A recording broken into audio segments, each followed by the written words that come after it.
Bentornati sul canale dalla Fara e da Fuz. Oggi parliamo della battaglia di Broxas e di quell'occasione in cui la pelata di un Longobardo ha sconfitto gli Slavi.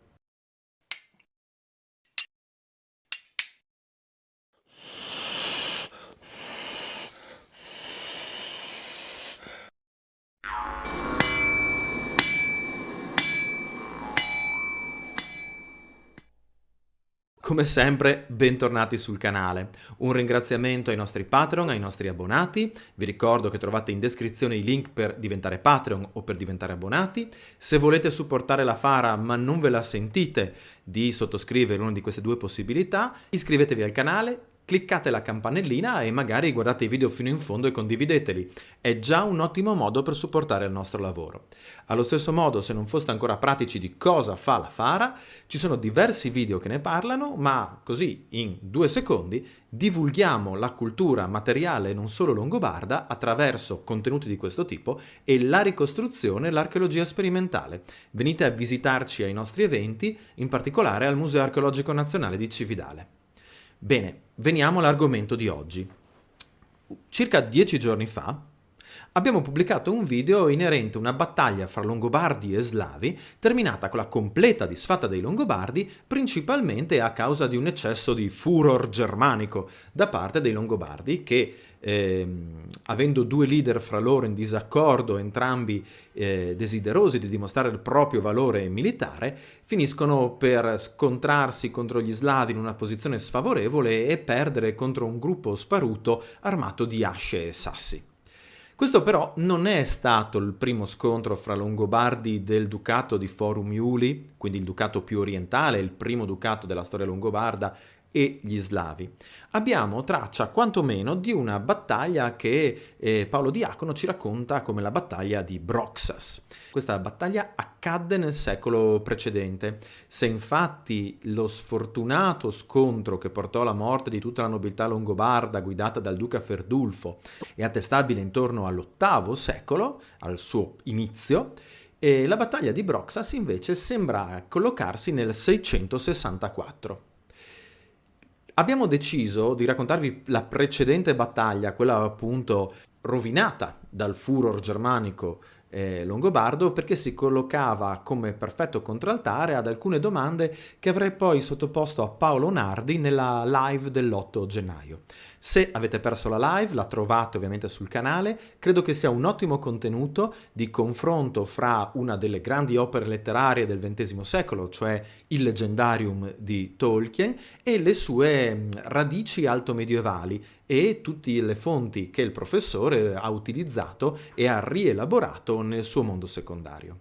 Ecco, torniamo a noi e torniamo invece alla battaglia di Broxas.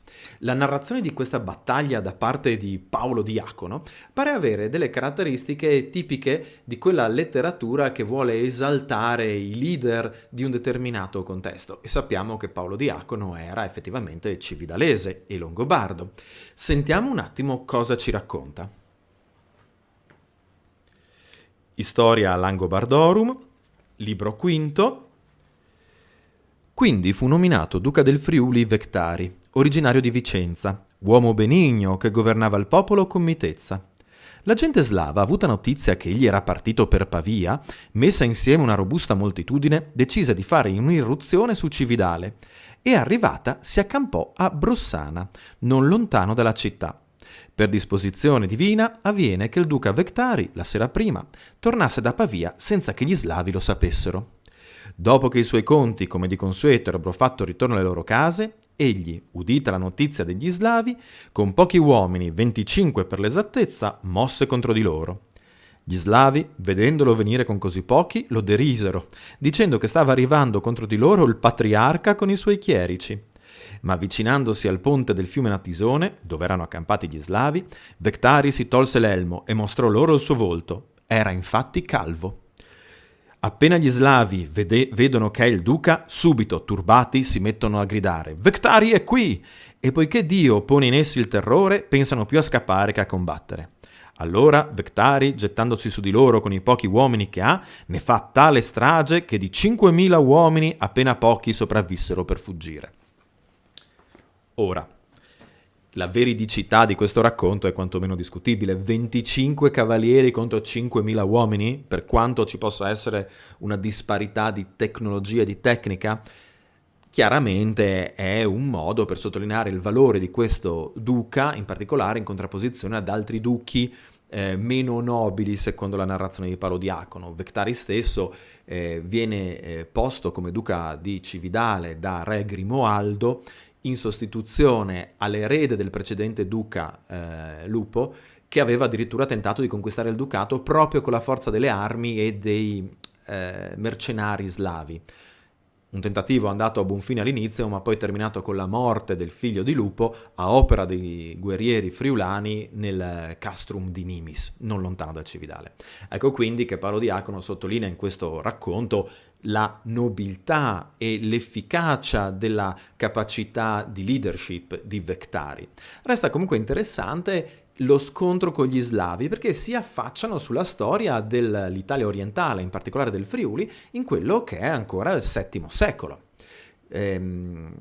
La zona che viene citata, questa Broxana, o Broxas, in realtà per diversi secoli è stata oggetto di dibattito. A Cividale esiste una porta brossana e borgo brossana, che in effetti hanno come direzione proprio quella delle valli del Natisone, la zona che ancora oggi è famosa per essere slovenofona, tra l'altro di una tipologia di sloveno più arcaico di quello di Lubiana, per intenderci.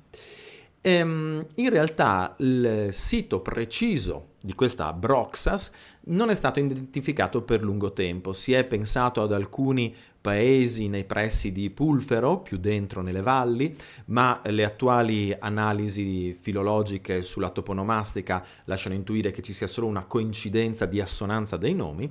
Si è poi pensato al moderno ponte sul Natisone e ultimamente invece la tesi più favorita è quella che pone Broxas nei pressi della chiesa di San Quirino, alle porte del comune di San Pietro al Natisone, che in friulano è San Pieri dai Sclavons, e che quindi in effetti andava a unire le varie strade che arrivavano dalle valli e dal Cividalese.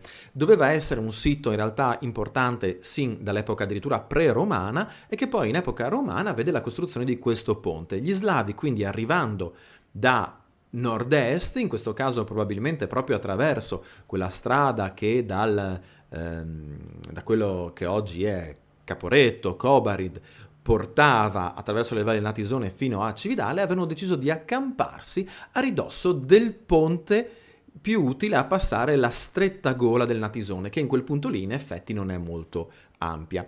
Recenti indagini archeologiche hanno mostrato come in effetti siano presenti degli elementi di quello che doveva essere un ponte di origine romana, e anche l'analisi etimologica del nome Broxas parrebbe indicare appunto degli spuntoni, dei corpi aggettanti su cui il ponte si appoggiava. È un piccolo episodio di storia longobarda, ma è un episodio interessante per due motivi. Uno ci mostra come Paolo Diacono, pur con tutto l'affetto che la Fara riversa nella sua opera, abbia un intento elegiaco nei confronti dei suoi connazionali foro-iuliesi.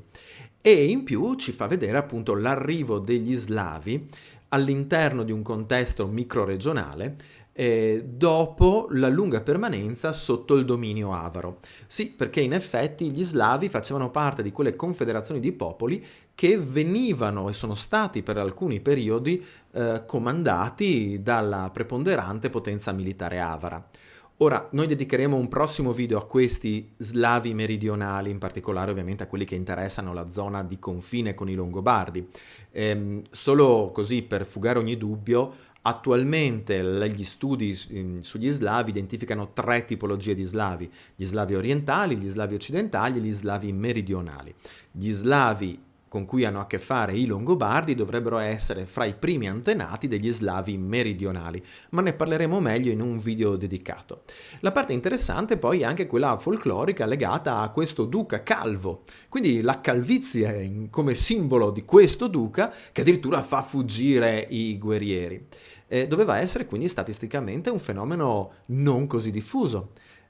Chissà perché, forse per l'età media piuttosto bassa? Non lo sappiamo. Fatto sta che appunto è interessante che quando in un mondo germanico che normalmente attribuisce al leader invece folte chiome, pensiamo ai re sacri merovingi o agli stessi longobardi che portavano i capelli che si univano alla barba, ecco quindi che questo duca nel suo valore viene riconosciuto nonostante la mancanza di questo attributo. Doveva veramente essere passato alla storia per la sua mancanza di capelli.